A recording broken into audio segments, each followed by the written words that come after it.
Hey everybody! So, Jesus, video games, anime, what do all these things have in common? We're gonna go into that in today's Thought Raid, so let's jump right in, you and your laughter.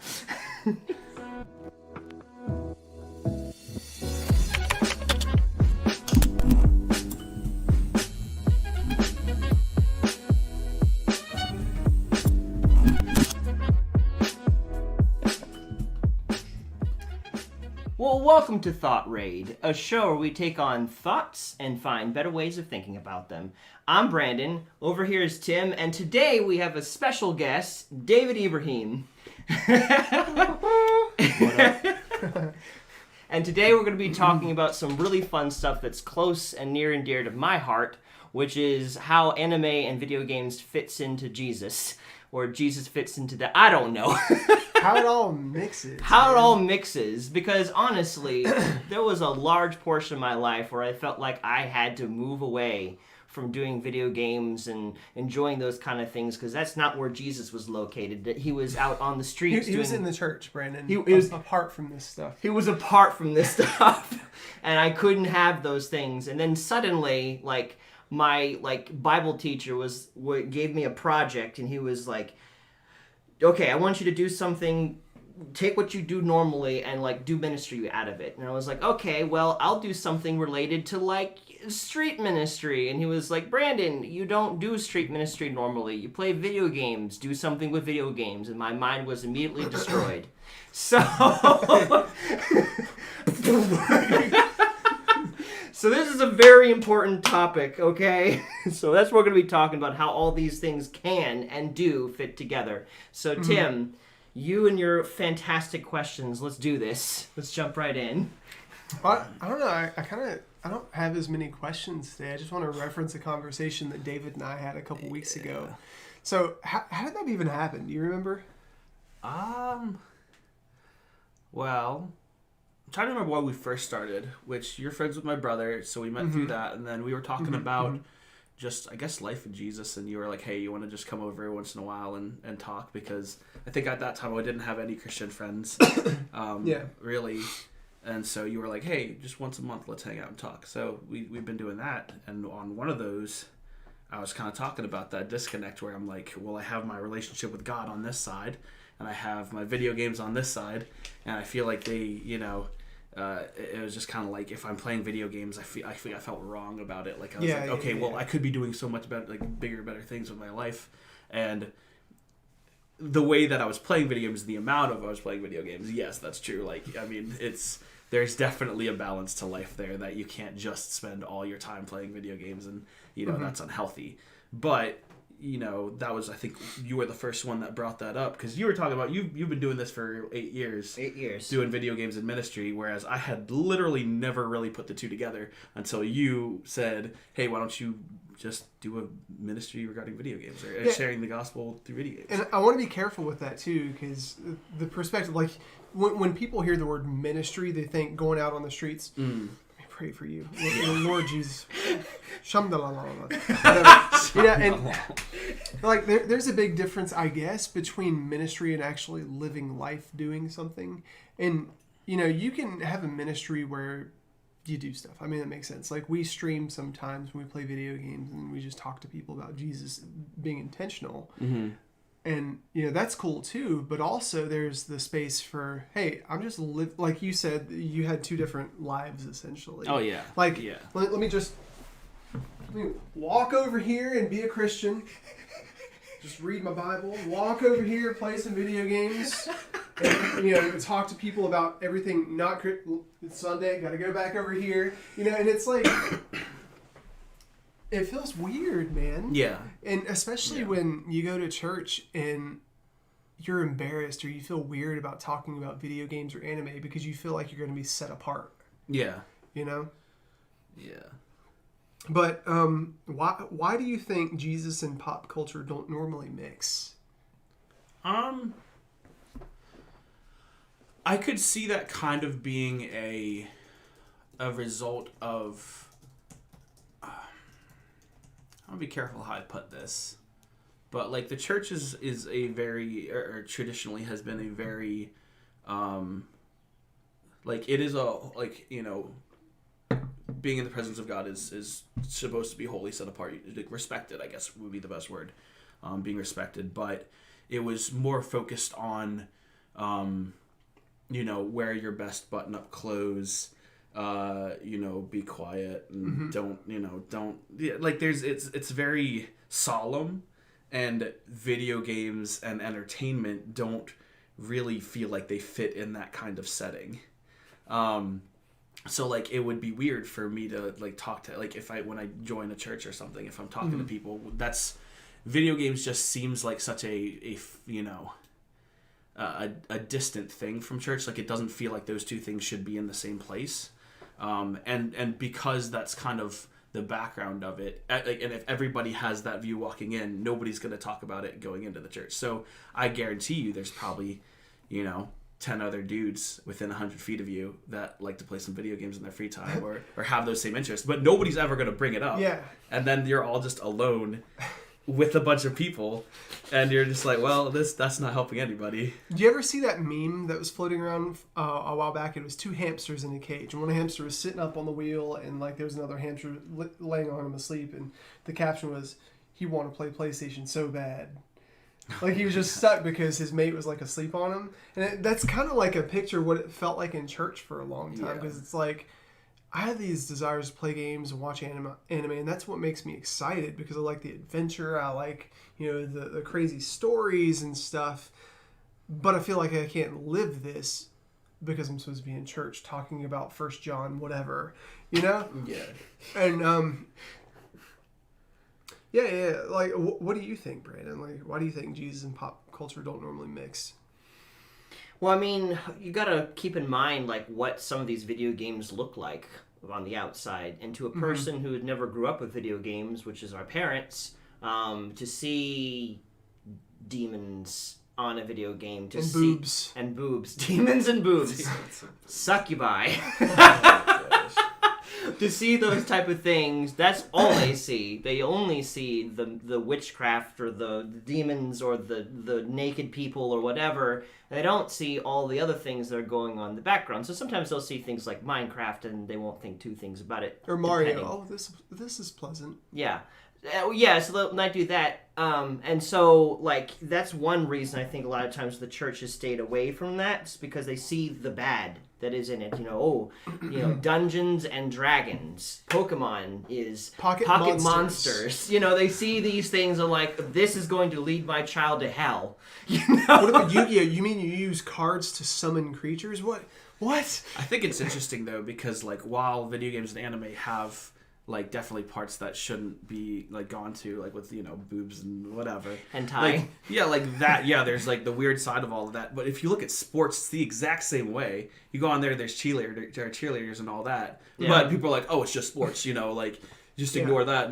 But it's there's a separation there where they see video games like all video games are, this evil thing. When it's like, no, okay, there's a lot of terrible ones, but there's also a lot of very good ones.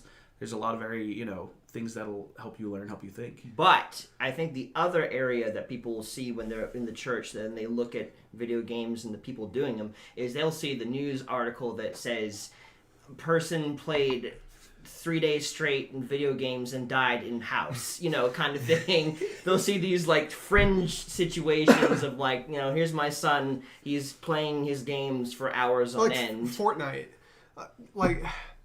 Man, when I worked at GameStop, that was the thing. There were so many kids that were, I guess addiction would be a relevant thing to talk about, because when you're having fun, especially if you're engrossed, and especially if it's something like an MMO like Final Fantasy or World of Warcraft, it's very easy to get engrossed and to have this weird concept of identity transposed in the game. Like, oh, I'm really good at Fortnite. How many wins do you have? Oh, I got 20 solo wins. Can you do? And they sit here and do the little dances and stuff. And it's like their value and their social spaces are quantified by how good they are at the game. That's dangerous. I mean, that's a different form of addiction too. Yeah. So I think there is caution there. Oh yeah. But yeah. Anyways, like. So they see those things, and then that just freaks them out, and then they're like, no, we got to stay away from this entirely. But I mean, like, I had a moment a while back ago where I noticed my mom's TV watching habits, And equivocally, she watches TV about as much as I play video games. And I'm like, I don't know if I'm really playing that much. I'm just trying to enjoy the end of my day. Like, I've done work, I've done my responsibilities. This is how I want to unwind, you know?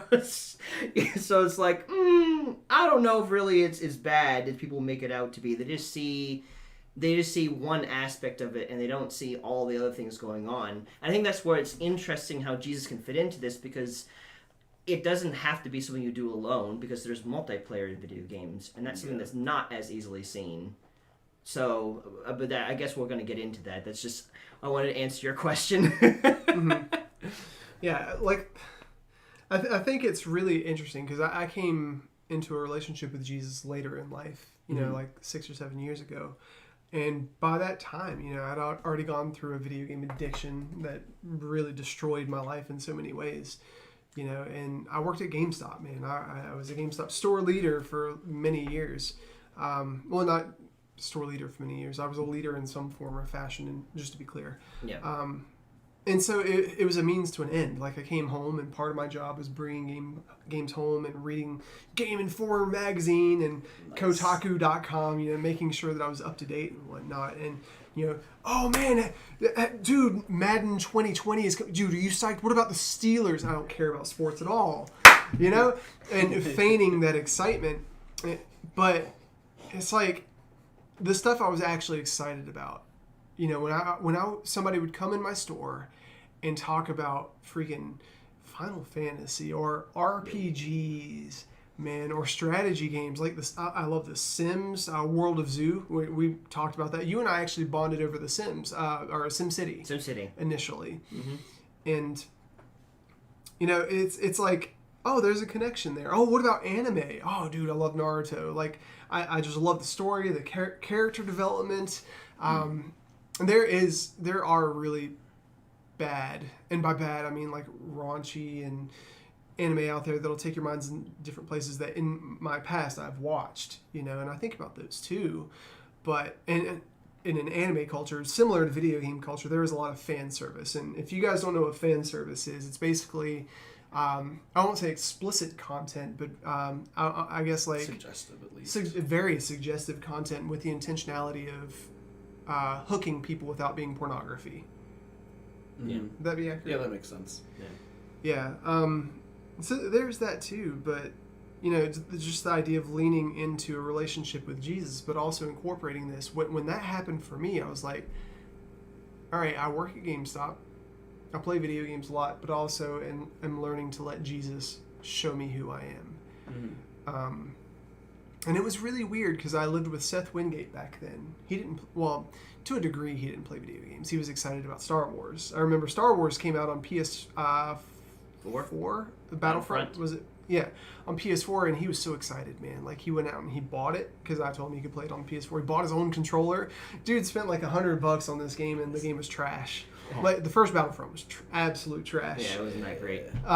Especially in comparison to what it was. Yeah, but I found it really difficult to connect with people at the church because nobody was talking about video games. Nobody was talking about anime. They were talking about service and, you know, sanctifying your life and the arts and painting pictures and doing stuff. But anything that actually made me excited was limited to GameStop and what felt like a double life, my online life. Yeah. I mean, have you guys felt that too? Oh, yeah. I think it's like, when it comes to like sanctification and learning about God, yes, that stuff is very important and, you know, should be the main focus of your life. But when you take that apart from everything that he's created for your enjoyment, like, you do find joy in God, and that is all true. But like, if you separate yourself from everything that he's created, you know, for your enjoyment, then you're like cutting yourself off from a lot of blessings that I think that he, you know, that he has for you.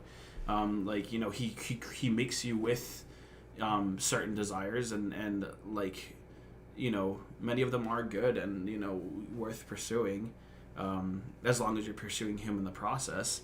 But like what you were talking about, you two bonding over SimCity and stuff like that. All of my best friends I met through video games.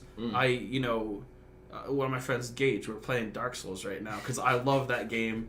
He's never beaten it before, so I'm like forcing him to come play with me, play through it. But like, the friendships that I've had that have lasted are with the people that not only love Jesus, or some of them don't, but they're the ones that they have the same interests as me and they enjoy the same things as me. Yeah. And I think that's something to pursue because like if all of my friends only they love Jesus and that's a good thing, but if they don't have any other things in common with me, like it's very hard to like just maintain a conversation when you have like Jesus is the only thing that you have like in you common. get together, it's like, hey, let's talk about John 3:16.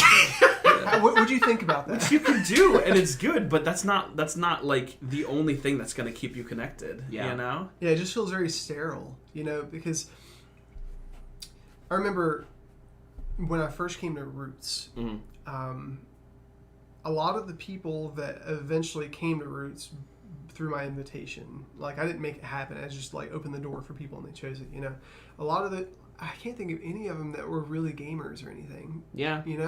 And I found it difficult to relate to people because I was just honest about my process. I was like, I've had addictions to this stuff before.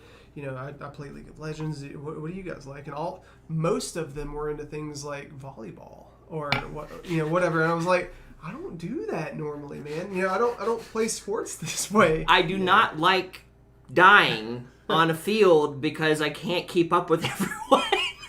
I like dying in a video game because I revive. I can revive, but in this volleyball game, I am sweating to death. I am not having fun. I feel like I'm about ready to faint.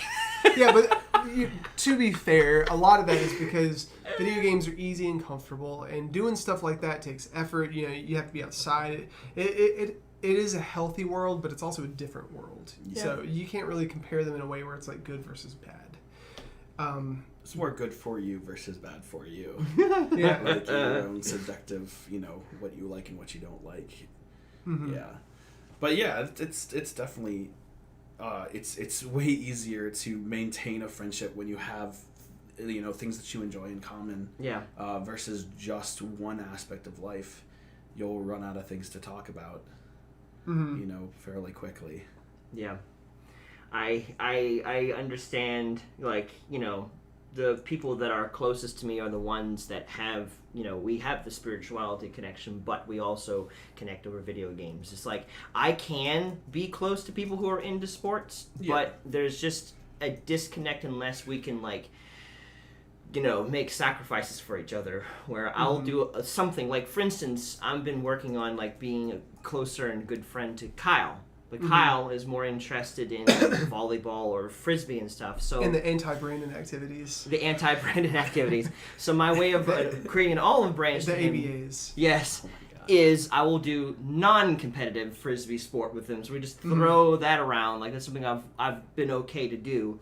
So I enjoy that enough, and it's definitely not something that's just natural to me. It's something I have to do. So it's like, if we wanted to sit down and play something, that might be more of a challenge.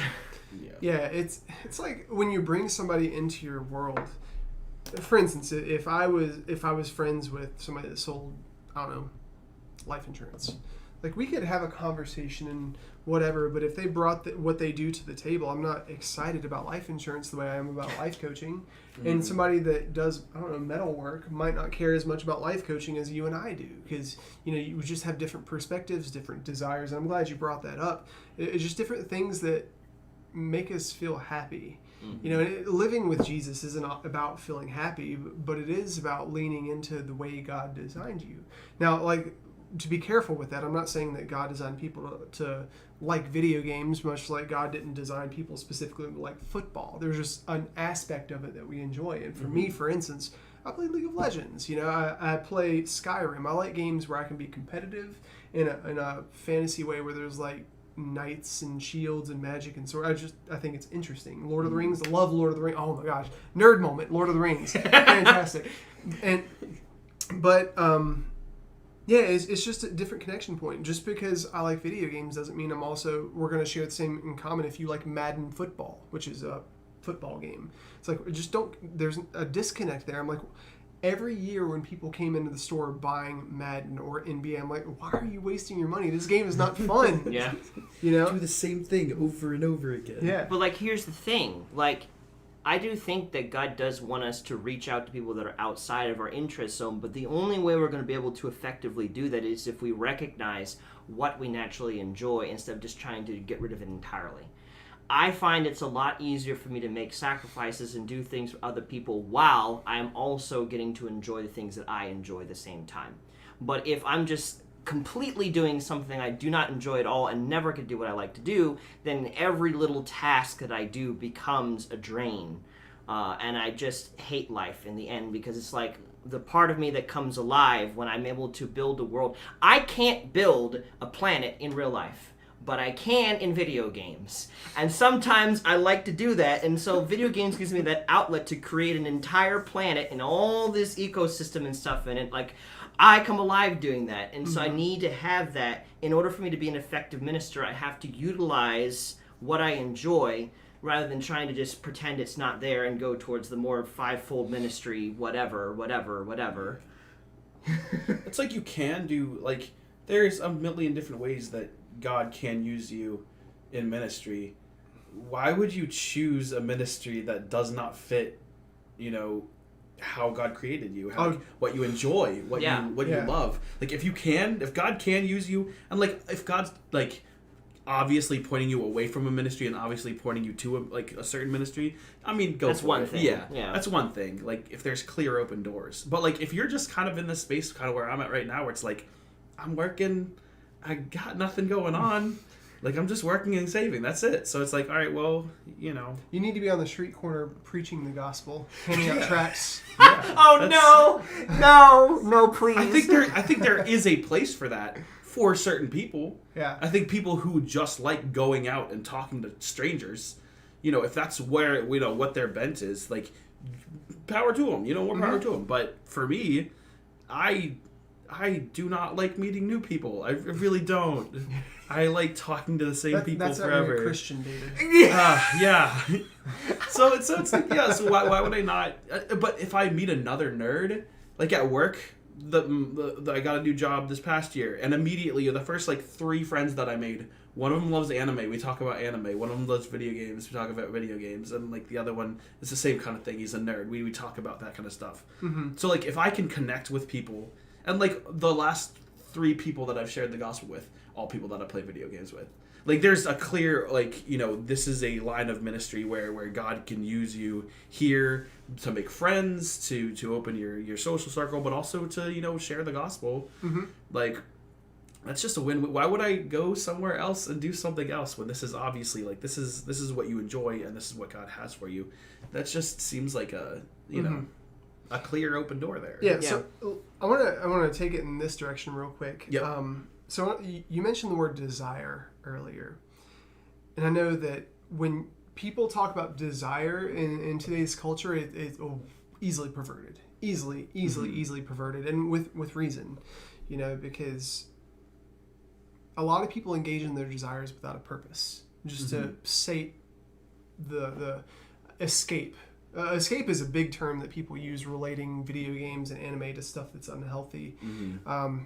Because if you're not being responsible for yourself, it's so easy just to spend $60 on a game and lose yourself in it because there is a false sense of acquisition and improvement and forward motion. It's like, I have a level 99 character with this amazing weapon and I got all this respect and esteem, and all I had to do was sit here and click, instead of manage my budget, manage my relationships, work on myself, challenge myself, actually get out of my house, take care of my body. That's so much. But desire, I just wrote this down. Desires in healthy action. So if you navigate your desires in healthy action, they become bridges. And I'm just thinking about how you and I met, Brandon, because that was 6 years ago now. I worked at the GameStop locally here in Winston-Salem at Haynes Mall, and Brandon worked in the you worked in electronics at Sears then. I did. Back when Sears was a thing at Haynes Mall. Yes. And he came in, and I just knew him, and we talked about Minecraft and other stuff, and you told me about your gaming community and whatnot. Yeah. And I had just gotten out of a breakup, and no. I was dating this girl who also liked anime and stuff, and we randomly met at a chiropractor's office. Yes. And I asked you out to lunch. Yes, you cut me to the chase. Cut you to the chase. Yep. And then we bonded over video games and stuff. And then that girl and I broke up. And I was like, God was already working on my heart. And I was going to a church because of this girl. Brandon didn't go there at the time. And I was already like reading the Bible. And I was like, oh, what, love? What is this exactly? You know? And then when Brandon and I had lunch, he started talking to me about love and Jesus. And I was like, wait, this is all making sense. It's like all this stuff started aligning, you know? And then we went to Muddy Creek, and then that's when everything happened, you know? But if I didn't lean into my desire to play video games and enjoy them and share them with people, because I was not a success at GameStop because I knew business. I was a success at GameStop because I loved both people and video games. And you were a success with what you did because you also love people and video games, and that bridge, navigating that in a healthy way to create relationship in some form or fashion. Honestly, that was a big turning point in my life. That's where my life did a 180, and all the good stuff. My marriage even came from that to a degree, you know? And it's like, Brandon, video games aren't healthy. Anime aren't healthy. You need to just stand on a corner and preach. You need to go to Bible study 5 nights a week. Like, that's the only way you can have a relationship with Jesus. Brandon, you need to throw in the trash and you know, throw this. It's all vanity and chasing for Brandon. You know, quit playing Minecraft. Quit playing The Sims. You can't serve God that way. Wrong. Yeah, but I'm just saying, like, when you navigate your desires in a healthy way, they become a bridge. I got something to add to that. Go for it. Whenever you're finished. So I was thinking about when you were talking about desires. I had to look it up real quick. I wasn't just over here texting. It's Psalms 37:4. It says, "Take delight in the Lord, and He will give you the desires of your heart." And so that's not talking about if you love God, He's going to give you things. It's that He's going to change your desires to be His desires. So for things like video games or anime, where there's no black and white, okay, this is sin or this is good. It's just kind of just in that gray realm. You know, if you are delighting in God and you are, you know, following Him and loving Him and receiving His love, and this is something that you still desire after, then, like, you know, it's a good thing. You know, and God can use it. God will use it. So, yeah, like when it comes to desires, there's a lot of black and white areas.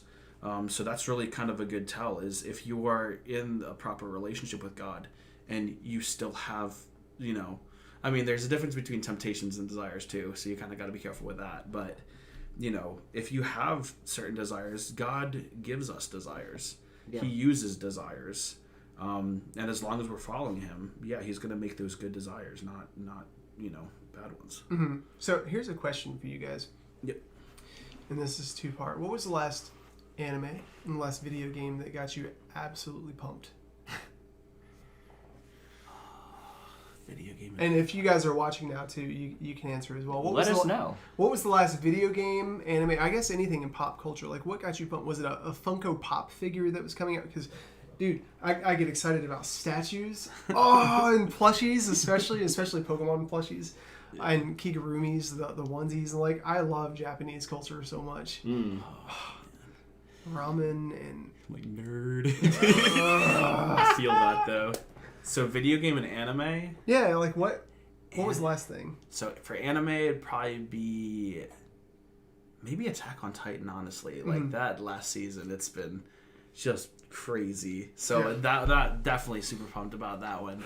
But for video games, I don't know if I told you about... so I love Dark Souls, and Dark Souls is like FromSoft, all their games are amazing. But I recently found out about this book.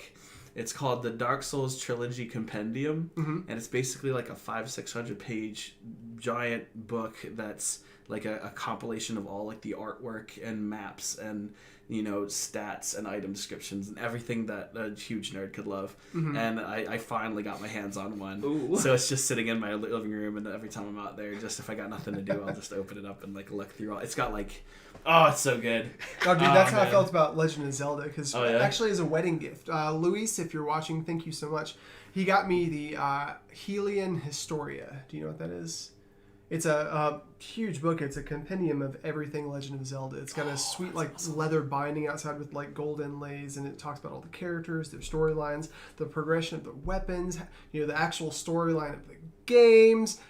I loved it so much. And that was one of my favorite wedding gifts, man. It was awesome. Oh, that's awesome. I still need to play Breath of the Wild. Wow, plebe. I need a Switch. I don't have a Switch, but I can't, Yeah.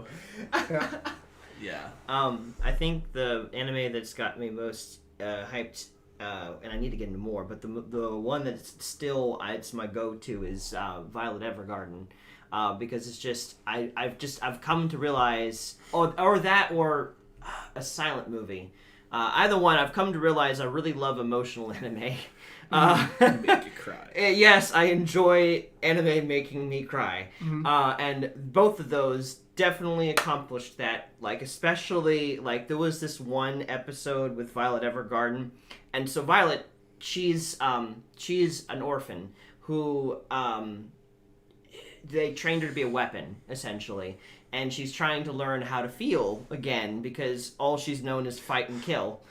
Very classic anime stuff. And then in the war, she lost both of her arms and replaced with these metal arms that work almost completely like human arms, but a little bit clunky. In a certain episode, she's trying to help out this one guy with a creative process, because she's learned how to do typing on a typewriter. So now that she's no longer a weapon, she's becoming a letter writer for people. And so she's trying to help him finish the story. How do you go from being this sick warrior to...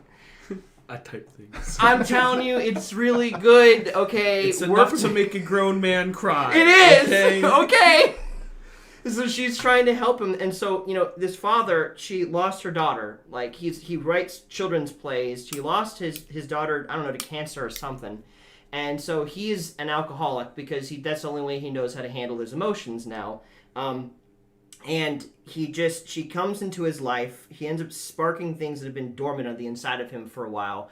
And he's trying to plumb the depths of his creativity. And there's just this beautiful scene where she runs across the water or something, kind of help finish one of the scenes, kind of bring inspiration from him, and things are breaking through in his heart, and he starts crying, and she can't complete the task, and she hits the water and sinks. But it's just this whole thing hits, and just I'm just crying in it. Anyways, that, and the video game would be Minecraft. I'm definitely inspired to buy again. Sorry, this is how things go in my brain. Pretty good. So for me, oh man, there's so many anime. I think there's too many. I know. Since I haven't seen anime in a while, I think the one that I'm most excited for right now is Fairy Tail or Jujutsu Kaisen. Oh, I like the battle anime where it's not. I don't like the mech stuff, all the futuristic. I like stuff with a good storyline with the character development where they have to learn new techniques, and I just think it's so cool. But video game wise, I don't know, maybe the follow-ups of the Final Fantasy VII remake. I just want it to be done so I can play it. No, actually, how could I forget? Diablo 2 Resurrected. My goodness. Guys, if you want to bless me for Christmas this year, it is $40. Yeah, I know I'm going to spend so much time in that game, probably an unhealthy amount, so I do need some accountability there. But the whole reason why I asked this is if you look at their faces and if you look at my face as we talk about this stuff, there's a 3-letter word that's in Scripture that is elusive for a lot of people, and that's called joy. Right? What are the things that you go to that just bring a smile on your face without being forced? It's just a natural state, right? And, I'm not talking about stuff like, having an orgasm or sex or something. I mean, that's normal. I bring that up specifically because you can have certain things that bring you joy in an unhealthy way. So if you're like single and you're just seeking like prostitutes or whatever, I'm not talking about that. Mm-hmm. Right. So I just want to call that out. Or just like getting drunk, because a lot of people are like, I feel joyful. No, that's not what I'm talking about. I'm talking about things that are healthy. Yeah. But you have those things for a reason, like my sister-in-law, Hillary, she's really good at arts and crafts, and she likes working she works for, or worked for Old Salem. Tara Logue also does, or did, I don't know if she still does. And they do things like pottery and, they love it, it brings that, and thinking about it and like restoring houses, that's their thing. I don't get the same from that, so my bridge with people is not going to be the same. They're a group of friends. I'm like, okay, I can do this maybe for a night, relating to them, but talk about some Attack on Titan, boy, give me 7 hours. Lord of the Rings extended version, yes, please. Oh my gosh. But bringing it full circle, because we got about 20 more minutes.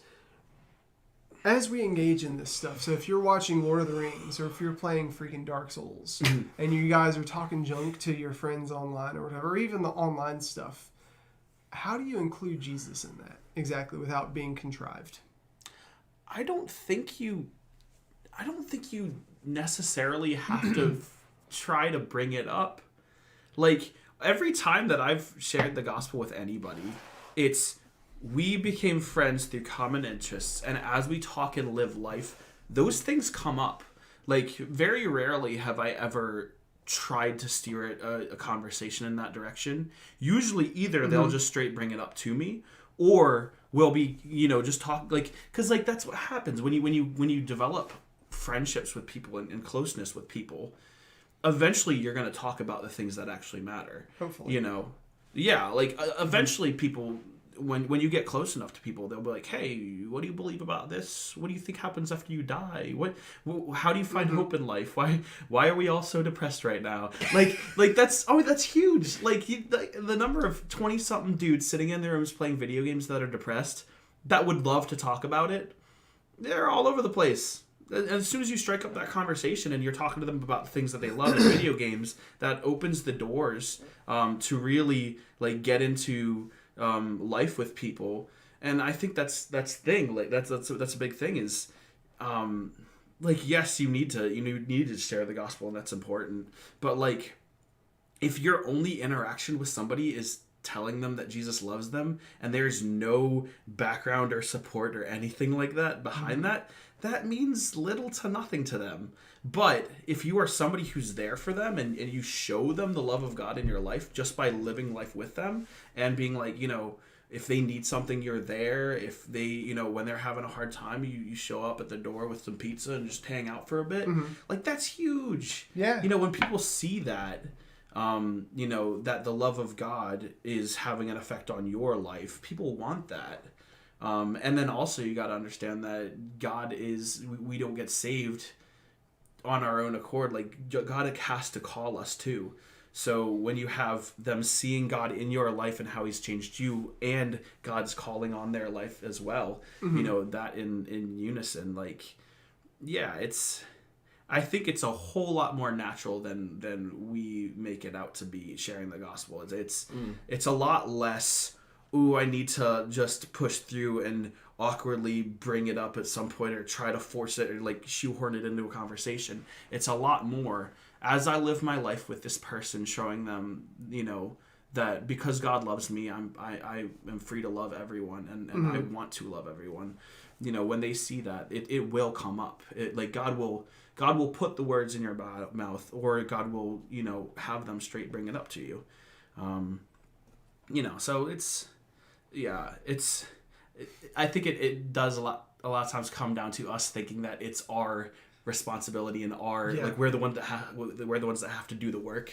It's like, no, we're the ones who have to believe God and what he says, and God's the one that will work through us, give us the words, give us the opportunities. Something that has confounded me about Christian culture, and I'm not saying this as a blanket statement, like all Christians aren't like this, but there's that weird expectation or quantification of how well you're doing as a Christian by how many salvations you get, how many people you lead to Christ, right? And it's like when you engage with people from that perspective, you start thinking, wow, so I've been talking to this person for 6 hours, 3 nights a week for the past 5 years. Man, I need to do more for the Lord, or like, gosh, there's so many people who come in the church and leave, and I need to capture all of them because it's up to me. It's just the idea, like, that how good you're doing is based on the number of the number instead of the quality or the quantity. I'm sorry, the quality is what I mean to say. Yeah, quality. It's like, well, what if that person, and before I say this, you said something earlier about your online friends. Mm-hmm. I've had people in the past tell me, hey, those people that you're online, those aren't real friends. Just because you don't know them in real life, like, they're not real friends. Like, what do you mean? This person that you've talked online with for the past 10, they're not real friends. When was the last time you had dinner with them? Man, I've spent more time with these people in the past 10 years than I've spent with my cat. It's like come on. I don't have a cat. That's just an expression. But they're very real. Very real friends and very real people. I think a lot of times people disassociate friendships or people in general because you're just meeting them online. But I've come to make an effort to, like, prove all that wrong. Like, I when I can, and I really want to eventually be able to do this on a more regular basis, but I like to just meet people anywhere they're at across the United States to say, like, hey, I'm here, I'm real, you're real, I'm real, and I want you to know that I care about you, that I'm going to take some time to just show up. Mm-hmm. And I've done that, like, 3 or 4 times with some people in my community. I've gone as far north as Pittsburgh, Pennsylvania to meet one of the community members, and as far west as Tennessee at the moment. I brought battery down for my 27th birthday, 2019. Went all the way up to West Virginia and back down, and then brought them back up again, just so we could celebrate our birthdays together because they were back to back. Mm-hmm. It's just as real, and it can go as far as the two of you guys want to go. Battery is a person, by the way. Yes. A lot of us refer to each other as our names. Our screen names or handles. I'm Mobster B353. I am Stun and Run! Oh my gosh, I have multiple. You guys need to lean into your God-given identity, okay? Cast off these facades. Oh, okay. Be gone, Beelzebub. Beelzebub. I think you said people disqualify friendships just because they met online. That's like, oof. But going back to what I was saying about the quality, right? What if and once again, Seth Wingate, if you're watching this has stuck with me ever since you said it. What if the purpose of your entire walk with Jesus as far as sharing the gospel is to influence one person to know who they are in Jesus? What if that's the culmination of your entire life? What if that is God's purpose on your life aside from just your relationship with Him? Right? Would that change how you view people and your relationships with them? What if God said, hey, you know what? Over the course of your life, all I want you to do is enjoy playing Pokemon, and as you're playing Pokemon Go, you're going to meet 10 people, and you're going to be lifelong friends, and you're going to be Christ to one another. What if that is a picture of the gospel in the gaming community, right? Well, the reality is, I don't think people understand the influence of one friendship in a person's life. I always like to bring this up. We have a community member who, his name is RB online, and I know his life.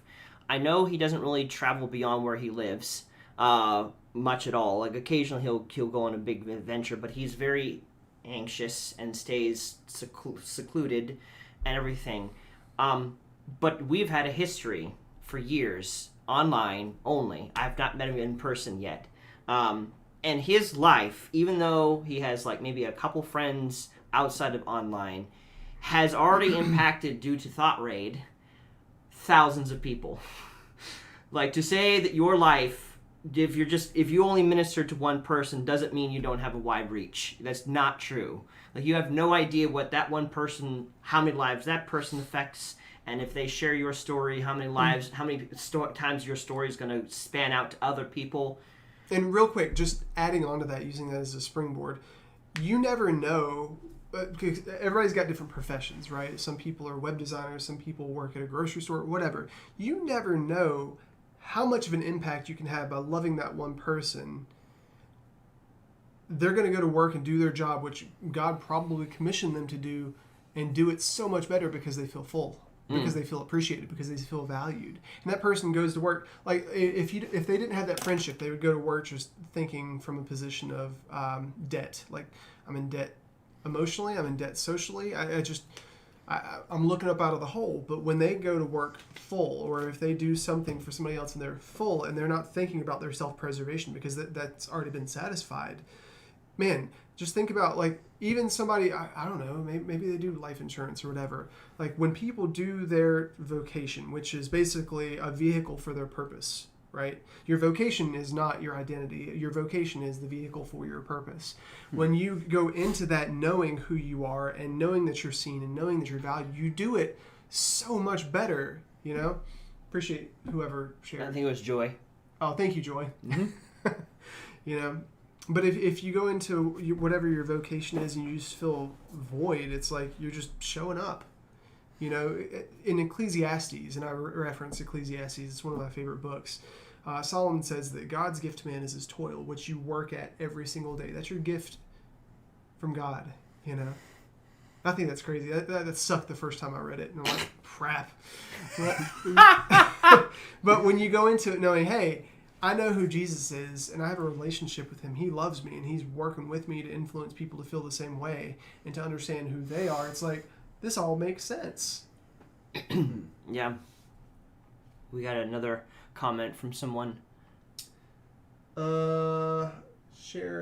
Let's see. Legendary anime fan said, I'm getting ready to YouTuber. Share an impact around the globe. There are a bunch of games and anime never seen. Gaming and anime are hobbies. My focus is having success in business and education. That's cool. Cool. Yeah. That is cool. Mm-hmm.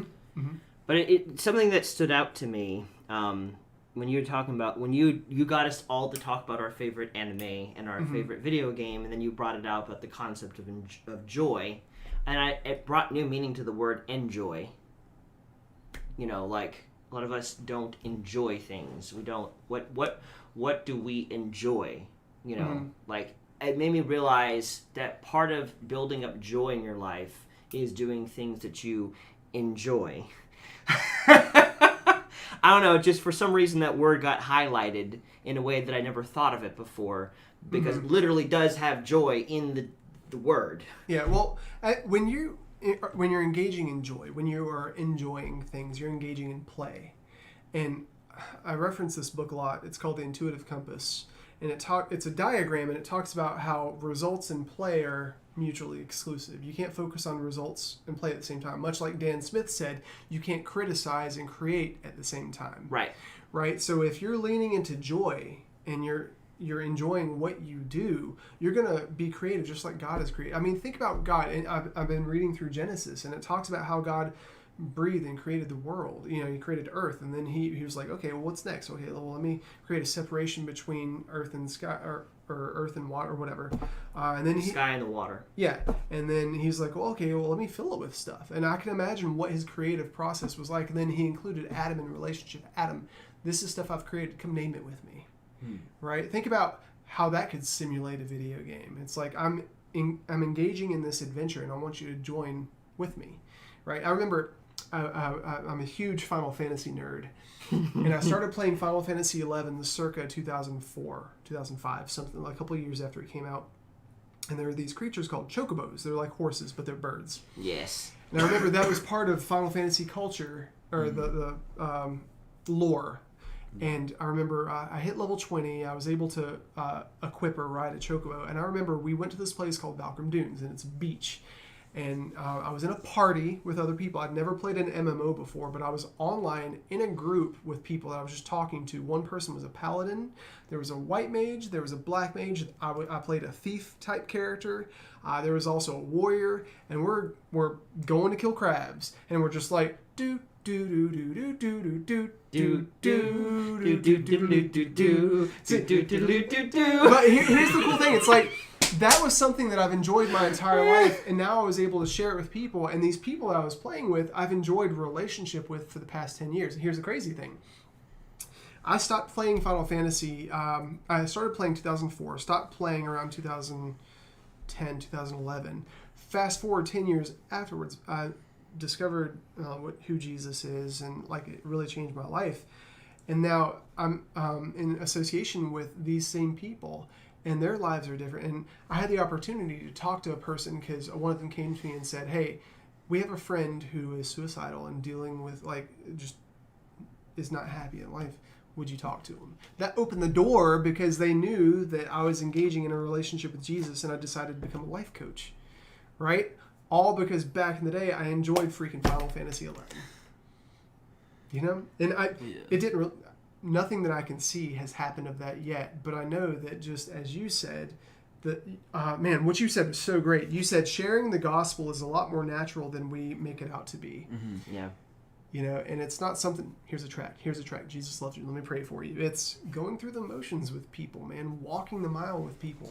Jesus didn't have himself on a chair on people's shoulders like, take me through the streets. He walked through the streets with sick people. It's introducing people to your friend. Yes. Mm-hmm. Yeah. Yes. And I think that makes it, I think it should be said that we should invite Jesus to be with us as we're playing our games, so we can enjoy it with us and we can enjoy him, because I think he wants to be there. Honestly, anything that we're interested in, I feel like he would be interested in as well, because he made us and we're made in his image. And so there's a part of God that probably enjoys what we're doing. Mm-hmm. So why not invite him into playing Minecraft or Final Fantasy or League of Legends or Dark Souls? Like, bring him into it. And I started doing that a long time ago, because I figured if there's anything that I'm going to do that is going to potentially pull me away from God, then inviting him into it will help me determine what that is. Mm-hmm. And so that's been like the best decision I've ever made. And it's like, because a lot of people are like, oh, you shouldn't do this or that. But I realized very early on, like, if the goal is to be closer to God, then if I invite him into it, if there's anything that's pulling me away from him, then he'll tell me, and then I will just revert to do something else that will keep me closer to God. Mm-hmm. And so I brought him into video games, and he has not pulled me out of them. In fact, my balance of playing video games improved when I realized I could bring God into it. Yes. And Brandon, I'm so glad you brought that up, because that's the last point I wanted to make. Christians, talking to you specifically, if you believe that God is who he is, if you believe that Jesus did what he did and lived the life that he did, and if you believe the Holy Spirit was given to us to serve the purpose that it does, then you have to trust that it's not your responsibility to pull people out of video games, anime, and pop culture, right? If it's truly bad, conviction comes from the Holy Spirit, and all you have to do is model what that relationship looks like and share that relationship, right? Conviction and salvation, that is not your responsibility. Your responsibility is to love God with all your heart, mind, body, and soul, and love others as you have been loved, right? And so what you were saying, sharing the gospel, which is loving God with all your heart, mind, body, and soul, and loving others as yourself, is a lot more natural than we make it out to be. So quit trying so hard. Let your relationship with Jesus be what it is. Lean into joy. If you're going the wrong way, the Holy Spirit will convict you. Yeah. But you have to be intentional about that. You have to say, hey, God, play League of Legends with me. Yeah. Like, I've been doing that, man. And whenever I get killed, I'm like, man, I swear something. God's like, well, that's probably not the right heart, but I'm still frustrated too with you. Or if I'm playing Call of Duty and I'm getting sniped by somebody who's botting or whatever, he's like, yeah, it's not fair, but that's how the world, like, look for Jesus and all that stuff. I've learned so many lessons through video games, man. Like, when my mom died of cancer, I played League of Legends that night to kind of, like, tune everything out. Guess what somebody told me in League of Legends? I was beating him, and he said, I hope your mom dies of cancer. Freaking same night, man. Jeez. But here's what God told me. He was like, you don't know what that person has been through, and you don't know why they're saying that, and they have no clue the impact that it's having in your life right now. You need to have grace for them. God gave me that perspective through freaking League of Legends. Jeez. But that's the thing, perspective can come from anywhere if you're looking for it. You can't just mindlessly click, click, click. Throw your controller. You have to be intentional. Yeah. Which is a lot of what you're doing soon. So we got to close up because I know you got to go in a second. But if you guys are watching this and you're local to Winston-Salem, David's actually doing something kind of cool soon. Yeah, do you want me to get into it at all, or Just briefly, if you want to. all right? So basically, the idea is I'm looking to start kind of a group. I'm looking at names right now. I'm kind of landing on faith and fantasy. I'm not sure if that's what I'm gonna go with, but that's kind of an idea. I mean, that's similar to what I enjoy so much. Yeah, I kind of like it. But basically, the idea is getting kind of a community together of people in the Winston-Salem area or farther if you don't mind driving. But getting people together who have these same passions, love Jesus, love, video games, love anime, nerd things. Just kind of getting together and creating a community where we can all, have people to rely on. Like iron sharpens iron. Because it is hard to find people that like video games and love Jesus. It's hard to do. So if I could kind of get the word out to find more people, whoever's interested, shoot me a Facebook message or whatever. I don't know. We're looking to start something up, but we'll see. I don't know what it's going to look like yet, but I'm excited. Yeah, and Brandon also has an online community called UGN, United Gamers Nation. And Brandon, would you talk about that real quick? Yep, that's the thing that I was talking about that I've been doing for 8 years. Started it because of the project that my professor gave me. Take what you had in your hand and use it to the glory of God. And so we've been playing video games for 8 years and just enjoying each other, and it's very chill and laid back. I really do not the only expectation I ever have is you're not going to come in, you're trying to destroy the community and manipulate people. Other than that, it's full of sinners and people and some Christians, and I'm okay with that because it's all about just allowing our lives to minister to them, and if they're open to it, let me tell you about Jesus. Yeah, and Brandon, how would they find UGN? You can find UGN, it's on Discord. Actually, I probably need to put a link to it in the description so you can find it that way. I can put a Discord link for our community. Or you could also find us via... that's hard. We have a Minecraft server. We have a lot of different things. Discord's the main thing. I'll make sure to get you guys a link. Now, real quick on that, in the next month, we are hosting 2 tournaments. We are going to be having a battle tournament. They're making our Coliseum now, so we're going to have gladiator-style fights. And we're also going to have I'm really excited about this, a spleef tournament. And if you don't know what spleef is, go to YouTube, look up our buddy Slamacow, and just type in spleef, and you watch the animation. Oh, man, it's so cool. Yes. But that said, I just want to thank you guys for watching. We'll be live again this Monday at 4 p.m. Eastern Standard Time where we talk about things we're personally going through. So we want you to be there for that. But our schedule is back to normal, and we'll let you know when the special events happen. Yeah, I can see far away from where I've been. He says I see a potential. I see a potential in my eyes. I see a potential. I never lost sight of the reason why you're alive. You're alive.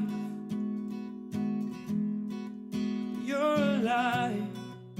We sing Jesus, you're alive.